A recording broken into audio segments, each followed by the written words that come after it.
Elvis vem para a cobrança. A Ponte tem uma grande chance para estar na frente do placar. Capricha que dá. Autorizada a cobrança, pé direito. O Elvis correu, bateu e é gol!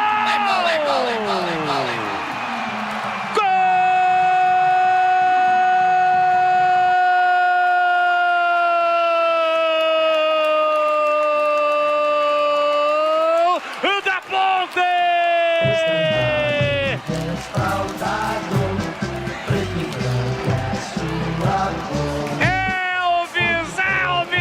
Elvis tem a 10 estampada na camisa.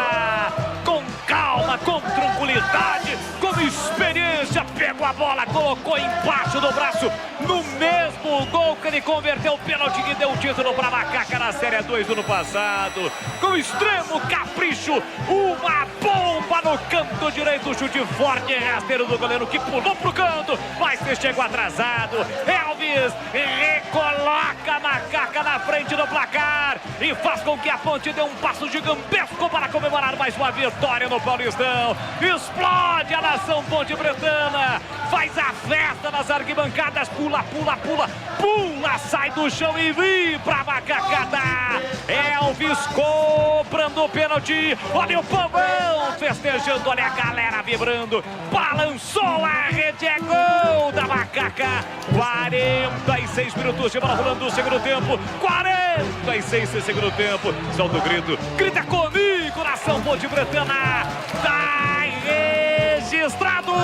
Elvis cobrando o pênalti, Ponte Preta, 1, 2, 3, 2 pro São Bernardo. E o detalhe do gol antes, Alex Alves, não chora não, goleiro, uma bola dorme no fundo da sua rede.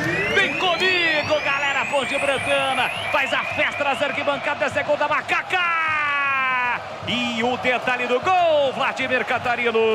Detalhe a qualidade da cobrança do Elvis, né? O goleiro Alex Alves foi muito bem, pulou no canto certo, mas aquela cobrança indefensável, porque vai bem no cantinho, rende a lateral direita da trave do goleiro do Bernô. Comemoração do torcedor ponte-pretano, segundo gol do Elvis no campeonato. A Ponte volta à frente, 3-2.